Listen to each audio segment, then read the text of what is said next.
মানে নাহলে ওই বিগত দিনের লাশ কাঁধে নিয়ে না ছবি হয় না, ভালো পারফরমেন্স হয় না। কে কি করেছি, কি কোথায় কি হয়েছে, ওগুলো বাদ, ওগুলো সব বাদ। আমি এখন কি করব? গুড ব্যাড আগলি অনেক ছবি করেছি, তাতে অনেক জায়গায় আমি খারাপ অভিনয় করেছি, সবসময় ভালো অভিনয় করতে পারিনি, কিন্তু তার জন্য আমি কাউকে দোষ দিচ্ছি না, আমি নিজেকেই দোষ দিই। আমি নিজের জায়গাটা খুব ভালো করে চিনি। আমার একটা বাড়ি আছে, খুব ছোট্ট বাড়ি, মানে ফ্ল্যাট বলতে পারো। আমার একটা পরিবার আছে, আমার একটা ছাদ আছে, বাগান আছে, এবং আমার অজস্র বই আছে। আমার জায়গা সেখানে। আমি কোনো জায়গা নিয়ে কোনো মাতামাতি যে ওটা খামচে নিলাম, ওটা ইয়ে করলাম, একটা অ্যাম্বিশন, তারপরে ডিসঅ্যাপয়েন্টেড হয়ে গেলাম, ওই নিয়ে সময় নষ্ট করি না। উনি বললেন যে সৌমিন্দুর এক ক্যামেরা বলে, দাদা ওই অর্জুন এত ফর্সা, ওকে ট্রলার একটা মাছ ধরা বলে মেকআপ করবে, 4 ঘন্টা মেকআপ হতো। আমি বরাবরই ব্রাত্য, আমি কাজ করি, বাড়ি চলে আসি, আমার সিনেমা ইন্ডাস্ট্রির সঙ্গে কোনো সম্পর্কই নেই।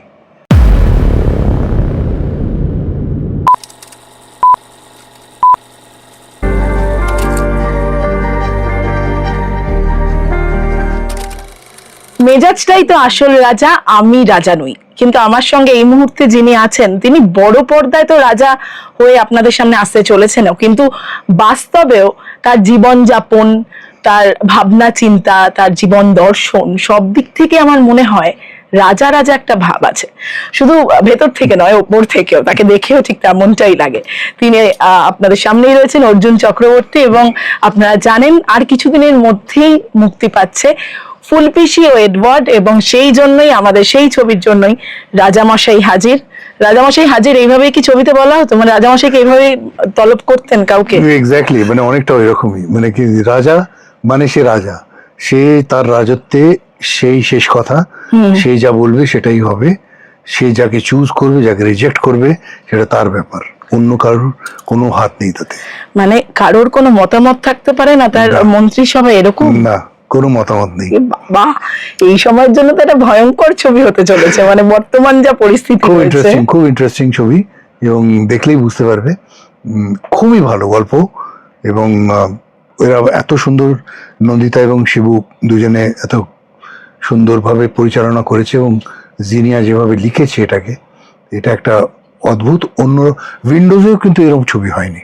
25তম ছবি। হ্যাঁ, 25 না, এরকম ছবি হয়নি এর সাবজেক্ট নিয়ে। 25তম বলছি, 25 বছর বোধহয়। হ্যাঁ হ্যাঁ, 25তম ছবি, 25তম ছবি। হ্যাঁ, আর আমিও বিষয় নিয়ে হয়নি, আমিও এরকম রোল করিনি, এটাও আমার কাছে প্রথম একটা চমক বলতে পারো। I have come as a newcomer. আমি অনেক কিছু, মানে ওই পেছনে কি করেছি সেটা না তাকিয়ে এই রোলটা করেছি, এবং সবাই খুব ভালো ইয়ে করছে, আশা করি আপনাদেরও ভালো লাগবে।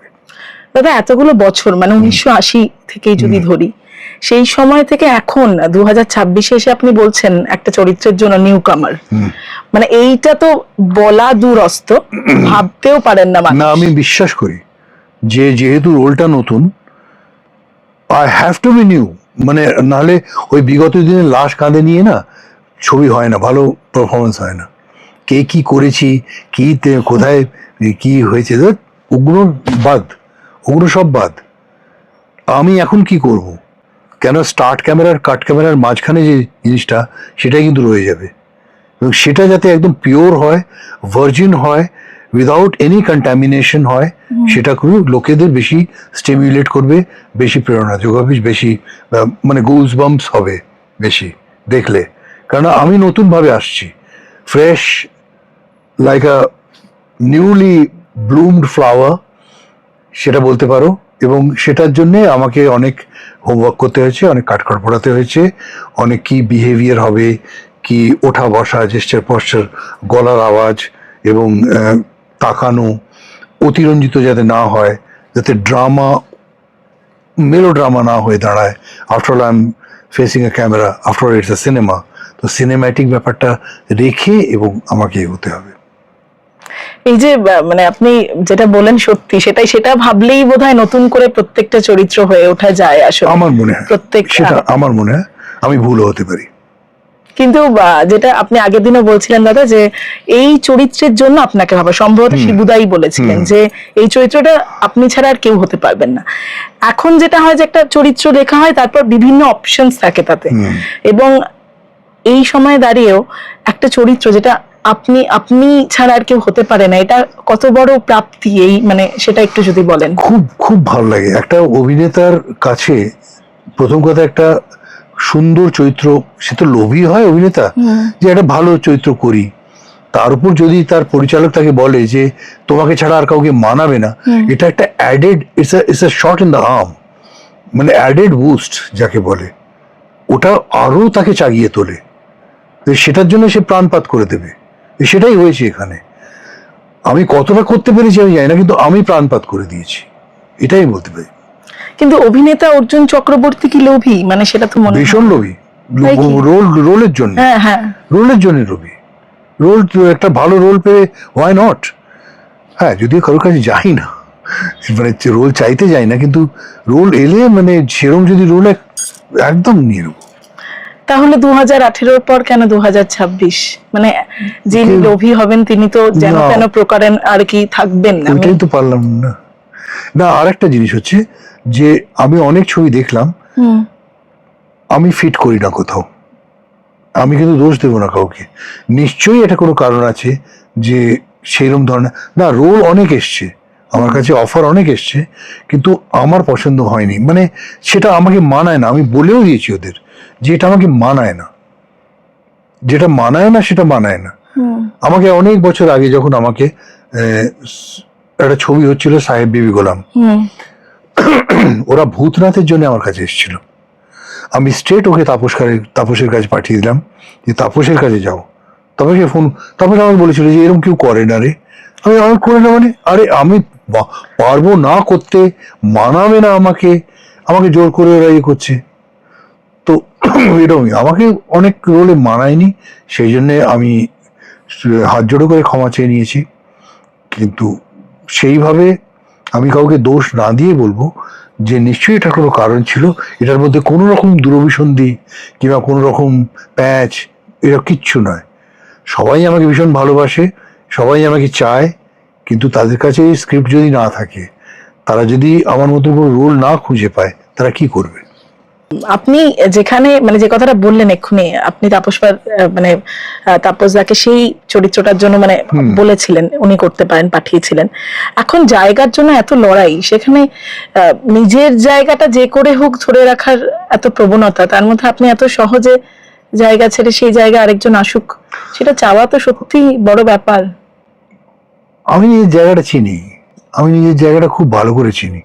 আমার একটা বাড়ি আছে, খুব ছোট্ট বাড়ি, মানে ফ্ল্যাট বলতে পারো। আমার একটা পরিবার আছে, আমার একটা ছাদ আছে, বাগান আছে, এবং আমার অজস্র বই আছে। আমার জায়গা সেখানে। আমি কোনো জায়গা নিয়ে কোনো মাতামাতি যে ওটা খামচে নিলাম, ওটা ইয়ে করলাম, একটা অ্যাম্বিশন, তারপরে ডিসঅ্যাপয়েন্টেড হয়ে গেলাম, ওই নিয়ে সময় নষ্ট করি না। আরো কিছু হতে পারতো, এটাও বোধহয় ভাবেন না। কিন্তু 5ই এপ্রিল আমি আপনাকে ফেসবুকে ফলো করি, সেখানে একটি পোস্ট দেখেছিলাম, সেখানে অনেকগুলো কথা লেখা ছিল, তার মধ্যে একটি কথা মানে আপনি যেটা বলছেন, কোনোদিন কারোর জায়গা করিনি, কাউকে খামচে পিছিয়ে উঠতে চাইনি কারোর মাথায় পা দিয়ে। সেখানে একটা আফসোসের কথা লেখা ছিল যে শ্রেষ্ঠ অভিনেতার এই তকমাটা পেতে পারতেন, এবং অনেকেই হয়তো পেতে পারতেন আমাদের বাংলা থেকে, সেটা হলো না। এই এই এই জায়গাটা তো আছেই দাদা, মানে হ্যাঁ আছে, কারণ যেভাবে আমি তো মারাঠি ইন্ডাস্ট্রিকে চিনি, এবং ইভেন আমাদের মণিপুরি কাজ যেরকম হচ্ছে, তো সেটা থেকে একটা তো আফসোস হয়, একটা তো ইয়ে হয় যে আমাদের এত ট্যালেন্টেড কলাকুশলীরা আছে, তাদের মানে সেভাবে কাজে লাগানো হচ্ছে না। তো আমরা তো ইন্ডাস্ট্রিতে আবার পুরনো ছবিগুলো দেখি, আমি যখন বিকাশ রায়ের অভিনয় দেখি, আমি যখন তুলসী চক্রবর্তীকে দেখি, তখন আমার মনে হয় যে কি ছিলাম আমরা। উত্তম কুমারের কথা তো বাদ দিলাম, one of the greatest actors আমার সিনেম্যাটিক, সিনেমার জন্য তৈরি একদম। তো ওনাকে তো বাদ দিলাম, উনি তো স্টার ছিলেন, কিন্তু আমি আশেপাশে রবি ঘোষ, কালী ব্যানার্জি, বঙ্কিম ঘোষ, এদের সঙ্গে কাজ করেছি বলে বলছি, মানে এরা কি ছিল, তরুণ কুমার, বাপ রে বাপ কি স্পন্টেনিয়াস। তো ওরা ওই সময় পরিচালক পেয়েছে, ওরা ওই সময় চিত্রনাট্য পেয়েছে। ওইভাবে যদি আমাদের আরো কাজে লাগানো যায়, আমার মনে হয় ইন্ডাস্ট্রিটা আরো ভালো হবে। তাতে কি মনে হয় সামগ্রিক ভাবে আমি যদি বলি যে কোন জায়গায় খামতিটা, মানে ভাবনা চিন্তা করার মানুষটা কমে গেছেন, অভিনেতা অভিনেত্রী কমে গেছেন, নাকি স্বাধীনভাবে কাজ, কোন জায়গায় খামতিটা মনে হয়? মানে কোনো একটা জায়গায় তো আমার এত বছর এত কাজ। না, আমার মনে হয় বিশ্বায়ন জবে থেকে হয়েছে। বিশ্বায়ন থেকে আমরা বিশ্বায়নটাকে নিতে পারিনি ভালো করে আমরা বাঙালিরা। এই যে মানে ইকোনমিক উত্থান পতন, এই যে টাকার লগ্নি ওঠা পড়া, এটাকে বাঙালিরা ঠিক নিতে পারেনি, মানে ওরা বুঝতেই পারেনি ব্যাপারটাকে, সেই জন্যই এত কষ্ট। আচ্ছা, রাজার কাছে ফিরি একটু আবার। সেই রাজা কেমন মানুষ? রাজা শুনলেই রাজতন্ত্র, রাজনীতি, নানান রকম জায়গা আসে। এই রাজা কেমন একটু আগে শুনুন। রাজা খুব ইন্টারেস্টিং। রাজা ঠাট্টা তামাশা করতে ভালোবাসে। রাজা আবার নাচ দেখতে ভালোবাসেন, আমরা দেখে নিয়েছি। মিউজিক, রাজা নিজে গানও গায়, সেটাও আছে। রাজা রাজত্ব করতে ভালোবাসে, রাজা অধিকার ফলাতে ভালোবাসে, রাজার অনেক কষ্ট আছে, রাজার অনেক দুঃখ আছে, কিন্তু সেটাকে ছাপিয়েই রাজার একটা ব্যাপার আছে, সে রাজা, এবং সেটাও সে ভুলতে পারে না। নিজের স্বপ্নেও সে ভুলে না যে সে রাজা। রাজাদের দুঃখ হয় না? একটা সময় আমরা এরকমই তো জানতাম, রাজা রানী, দুয়োরানীর দুঃখ হয়, সুয়োরানীর হয় না, এরকম একটা ব্যাপার জানতাম। এই রাজার জগৎটা বোধহয় সেরকম না। বিশেষ করে রাজাদের দুঃখের কথা তো আমরা ভাবি না, রানীদের দুঃখের কথা তাও গল্পে পড়েছি, কিন্তু এই রাজার বোধহয়। এই সিনেমাটা দেখলে বুঝতে পারবে যে কি মানে এক্স্যাক্টলি, মানে এইগুলো পরতে পরতে না খুলে এটা যদি দেখা যায় তাহলে বুঝতে পারবে যে চরিত্রটা কোথা থেকে আরম্ভ হয়েছে এবং কোথায় শেষ হচ্ছে। এটা কিন্তু বোঝা যায় চরিত্রটা, মানে পুরো ছবিটা দেখলে। কারণ ও তো একা নয়, ওর আশেপাশে আরো আছে যারা ওর সঙ্গে জুড়ে আছে, তাদেরও তো দেখতে হবে যে তারা কিভাবে রিয়াক্ট করছে, তারা কিভাবে তাকে নিচ্ছে, আপন করছে না পর করছে, আশেপাশের মানুষগুলোকেও দেখতে হবে। তো সেটার জন্য পুরো ছবিটা দেখা দরকার। এই যে রাজার চরিত্র, যেহেতু আমি বলছি যে আপনাকে দেখি একটা রাজা রাজা ব্যাপার সত্যি মনে হয়, মানে একদম দেখতেও মানে আরো কালারফুল দাদা দিন দিন হয়ে যাচ্ছেন। আমি বলছি যে চেহারা সবসময় যেটা বলা হয়েছে যে দেখার দিক থেকে তুলনা করা হয় সবসময় অভিনেতা, সেটা অনেকটাই ভেঙেছে। আমি যে অতিরিক্ত সৌন্দর্য, এই যে আপনার মতো এত, সেটাও কি কখনো কখনো বাধা হয়ে দাঁড়ায়, মানে চরিত্র পাওয়ার ক্ষেত্রে, হিরো হওয়ার ক্ষেত্রে? নিশ্চয়ই ভীষণ বাধা হয়ে দাঁড়ায়।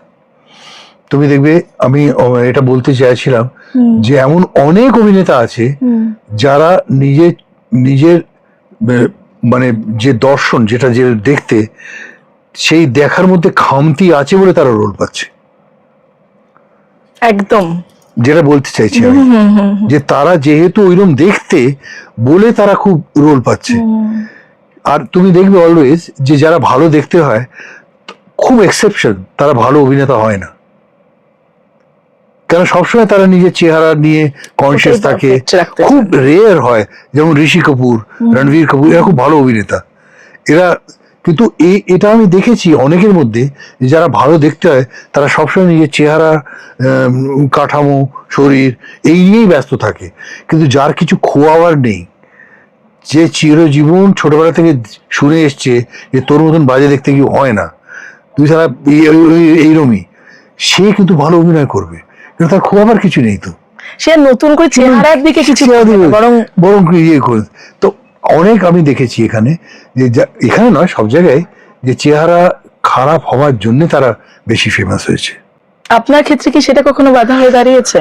আমাকে সেরকম কেউ, মানে সেইভাবে কেউ নেয়নি, মানে সেইভাবে আমি যখন অন্তর্ধান করেছি, অন্তর্ধান আমাকে তপনদা করে দিয়ে কিনলাম, দেখে আমাকে নিয়েছে। কেন যে নিল আমি এটাই বুঝে উঠতে পারলাম না। এখানে করে দিয়ে কিনলাম একেবারেই মামাস বয়, সেখান থেকে অন্তর্ধান একটা বিভৎস ভিলেনের একটা ইয়ে। কিন্তু আমাকে তপনদা একটা কথা বলতো যে you got a mobile face, if you want you can be nice, if you want you can be nasty. এই চেহারাটা কিন্তু অনেক, মানে এটা পাওয়া যায় না। গুড লুকিং ব্যাড লুকিং নয়, বলে you have got a mobile face, মানে একটা এরকম করলে মানে এটা বোঝা যায় যে কি, আবার এটাকে এরকম করে বোঝা যায় কি, মানে এই জিনিসটা you can do it very easily. সেইটা পরবর্তীকালে উনি আমাকে হুইল চেয়ার দিলেন, ততোধিক ভালো। এবং একটি যে ম্যাসিওরের রোল, যে ম্যাসাজ করে একের পর এক ভাঙা হ্যাঁ বাংলা, নিজেকে, মানে হ্যাঁ। তারপরে উনি এটাই অনখামতি বলে একটা ছবি করলেন, তাতে ট্রলার চালায় যে লোকটা, মহাদেব বলে, হিন্দি ছবি, ওনার লাস্ট হিন্দি ছবি। তো উনি সেটায়, দেবী হালদার ছিল, উনি বললেন যে সৌমেন্দু রায় ক্যামেরা বলে, দাদা ওই অর্জুন এত ফর্সা, ওকে ট্রলার একটা মাছ ধরা বলে মেকআপ করবে, 4 ঘন্টা মেকআপ হতো।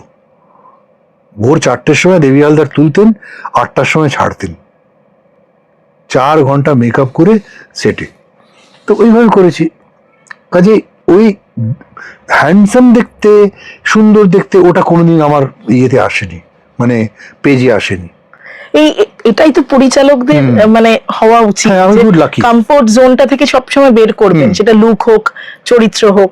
সেটা মানে সেটা পরবর্তী সময় কতটা পেয়েছেন দাদা, মানে এই যে এই সুযোগ বারবার বারবার মানে দেখো, নতুন আমি করে ভাঙার? সবসময় দেখি, বলি যে আমি গুড ব্যাড আগলি অনেক ছবি করেছি, তাতে অনেক জায়গায় আমি খারাপ অভিনয় করেছি, সবসময় ভালো অভিনয় করতে পারিনি, কিন্তু তার জন্য আমি কাউকে দোষ দিচ্ছি না, আমি নিজেকেই দোষ দিই। কিন্তু আমার মনে হয় আমি অনেক ধরনের পরিচালকের সাথে কাজ করেছি, কে বালাচন্দর, এন চন্দ্রা, গুলজার, মৃণাল সেন, বাসু চ্যাটার্জি, এদের সঙ্গে কাজ করা যেমন, তেমন এখানে বীরেশ চট্টোপাধ্যায়, প্রভাত রায়, আমাদের সলিল দত্ত, সব মানে উমানাথ ভট্টাচার্য থেকে আরম্ভ করে, নবেন্দু চট্টোপাধ্যায় থেকে আরম্ভ করে, সন্দীপ রায় থেকে আরম্ভ করে। কাজেই আমার এই ব্যাপ্তিটা, এই পরিধিটা কিন্তু অনেক বেশি। আমি ওদের, আর প্রত্যেকটি পরিচালক, ইটস ডিরেক্টরস মিডিয়াম, আমি অনেকে শিখেছি তাদের ধারণ, এমনকি শিবনন্দিতা, এদের যে মানে এই যে style of making of film, এটা কিন্তু টোটালি আলাদা, স্বতন্ত্র। সেটা করে আমি বুঝলাম যে একটা আর্টিস্ট অনেক স্পেস পায় এদের এতে, সে নিজেকে দেখাবার জন্য, মেলে ধরার জন্য অনেক কিছু ইয়ে পায়। তো সেটা আমাকে ভীষণভাবে উদ্বুদ্ধ করেছে। এবং এই রাজার নীতি কেমন সেটা তো দর্শকরা দেখতে পাবেন, খুব বেশি বলা যাচ্ছে না, কিন্তু বেশ মহিলা বেষ্টিত আমরা দেখতে পাচ্ছি রাজা, তাই তো? আশেপাশে আছেন, I am surrounded by beautiful. এটা কি রাজার জীবনে নাকি বাস্তবে অর্জুন চক্রবর্তীর জীবন? সেটা তোমরা বলবে, আমি তো সেটা আমরা না, সেটা বৌদি বলতে পারবেন, তাই তো? না, বৌদি বেষ্টিত দাদার, মানে দাদার যিনি ওয়াইফ, তিনি ছাড়া আমরা দেখেছি তাদের দুজনের এত সুন্দর, আর কারোর প্রয়োজন নেই আর কি জীবনে। We are friends, we are great friends. সেই কাজী এই সময় এটাই তো প্রয়োজন, বন্ধুত্ব একটা সময়ের পর। তো যেটা বলছেন রাজার নীতিটা তো দর্শকরা দেখতে পাবেন, কিন্তু বর্তমানে রাজ্যে রাজনীতির কথা প্রচুর উঠছে, আপনাকেও নিশ্চয়ই একাধিক প্রশ্ন শুনতে হয়েছে। তো সেক্ষেত্রে আমি এমনি আপনাকে সেই বিষয় নিয়ে যাবো না, কিন্তু টলিউডের রাজনীতি নিয়ে নানান কথা হয়। অর্জুন চক্রবর্তী অভিনেতা হিসেবে টলিউডের রাজনীতির শিকার কি কখনো হয়েছেন? আমি বরাবরই ব্রাত্য, আমি কাজ করি, বাড়ি চলে আসি, আমার সিনেমা ইন্ডাস্ট্রির সঙ্গে কোনো সম্পর্কই নেই।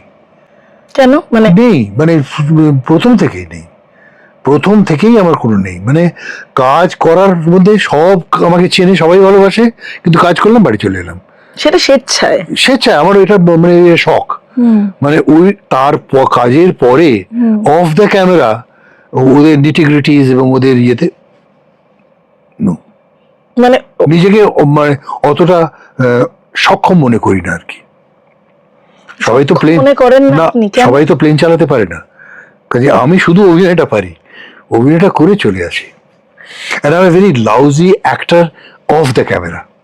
সেটা আমার স্ত্রীও বলে যে অফ দ্য ক্যামেরা ভীষণ ইউ আর লাউজি অ্যাক্টার, মানে নিজের ফিলিং চাপতে পারো না, নিজের যা মনে আসে তাই বলে দাও। তো সেটাও একটা কারণ যে আমি কিন্তু এই অভিনয়টায় my mind my own business, যেটা বিজনেস আমার অভিনয়, তারপরে আমি বাড়ি চলে আসি। কিংবা অন্য জায়গায় আমার নন ফিল্মি বন্ধু বান্ধব আছে, যারা টালিগঞ্জের অনেককেই চেনে না, এমন সব বন্ধু বান্ধব আছে, হ্যাঁ, তাদের সঙ্গে আড্ডা মারি। মানে আলাদা রাখেন, ভোরেশিয়াস রিডার, বই পড়ি, ব্যাস, লাইফ ইজ বিউটিফুল। কিন্তু শুধু অভিনয়টাই পারি, শুধু অভিনয় পারি। এইটাকে কি মনে করেন, দোষ না গুণ টলিউডের ক্ষেত্রে? না, দোষও আবার গুণও। দোষ এই জন্য যে আমি হয়তো ওদের ভালো মন্দের সঙ্গে, যারা ওরা বলতেও পারে, আমি চুপচাপ শুনে নেব। যদি কেউ বলে যে অর্জুন তুমি আমাদের ভালো মন্দের সঙ্গে নেই, আমি শুনে নেব, কারণ আমি কোনো রাজনীতিতেই নেই, মানে কোনো রাজনীতি নেই আমি, আমি পারি না। যদি না পারি, আমি তোমাকে যদি বলি তুমি জার্মানিতে কথা বলো জার্মান ভাষায়, তুমি যদি না পারো, সেটাকে আমি দোষ দেবো তোমাকে? তাই এটা জানি আমি পারি না, তো আমি কি করবো? সিম্পল এন্ড ক্লিয়ার, সবকিছুতে কোনো মানে দোলাচল নেই জীবনে, কোনো ক্ষেত্রতেই বোঝায় না, মানে কাজের ক্ষেত্রতেও নয়, ব্যক্তিগত জীবনে তো নয়। যাই হোক, রাজার মতোই ব্যাপারটা, মানে এখন দাদা বসেও আছেন ঠিক রাজার মতো, আমি এইভাবে বোঝা গেল একটা। এটা কি এই ছবিটার পর মানে হয়ে গেছে রাজা রাজা ব্যাপার? একেবারেই নয়, ওটা এই চেয়ারটাই এমন যে কি করবো। না দাদা, এরকমই থাকুন সব সময়। Thank you so much. কিন্তু এত বছর পর আপনাকে আবার বড় পর্দায় দেখতে পাওয়া উইন্ডোজ প্রোডাকশন হাউসের জন্য, এবং সেক্ষেত্রে এইভাবে আপনাকে দেখতে পাওয়া, আপনি যেরকম বললেন যে জীবনে এরকম চরিত্র করেন এতদিনের। আমিও খুব এক্সাইটেড যে এই ছবিটা, নট অনলি মাই চরিত্র মানে ক্যারেক্টার, এই ছবিটার জন্য ভীষণ এক্সাইটেড। এই ছবিটা এত ভালো হয়েছে, মানে আমার মনে হয় খুব ভালো হয়েছে, এবং এত সুন্দরভাবে কাজ হয়েছে, without any hassle, without any obstacle, আমরা হই হই করে কাজ হয়েছে, এত সুন্দর।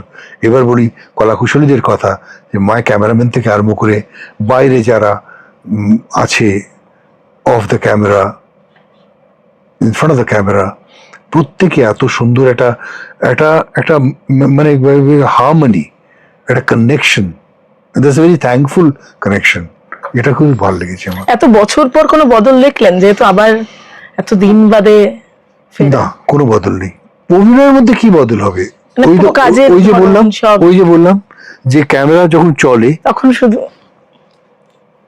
ব্যাস, তাই জন্য কোনো বদল চোখে পড়ে না, কোনো বদল চোখে পড়ে না। যাই হোক, আপনার গান কি শোনা যাবে এই ছবিতে? একটু গুনগুনিয়ে রাজা গাইবেন এরকম, এটা একটু জানতে চাই, অনেকেই জানতে চান। এখনো আপনি শোনাতে পারেন, কিন্তু ছবিতে কি শোনা যাবে? শোনা যাবে। বাহ, আলাপ হয়, যেটা এখন বলবো না, ওটা ছবিতে দেখে ষোলকলা পূর্ণ। তাহলে আর কি চাই? তাহলে দাদা একটু বলে দিন কবে হলে গিয়ে দর্শকেরা দেখবেন? আপনারা এই উইন্ডোজ প্রযোজিত, নন্দিতা এবং শিবু পরিচালিত, জিনিয়ার লেখা ফুলপিসি ও এডওয়ার্ড আপনারা 29শে মে সব আপনাদের আশেপাশে প্রেক্ষাগৃহে দেখতে পাবেন। এবং আমি আপনাদের একেবারেই মানে হাত জোড়ো করে বলবো না যে দয়া করে আসুন, কেননা দয়া করে আসুন বলে কেউ আসে না। তবে আমি এই নিয়ে একটা হলফ করে বলতে পারি যে ছবিটা আপনারা দেখতে আসবেন, ছবিটা এতই ভালো হয়েছে। এবং শুভেচ্ছা, আপনাদের শুভেচ্ছা কাম্য, আপনাদের শুভকামনা কাম্য। আশীর্বাদ করুন যেন আরো ভালো ভালো রোল পাই এবং আপনাকে আনন্দ দিতে পারি। Thank you so much sir.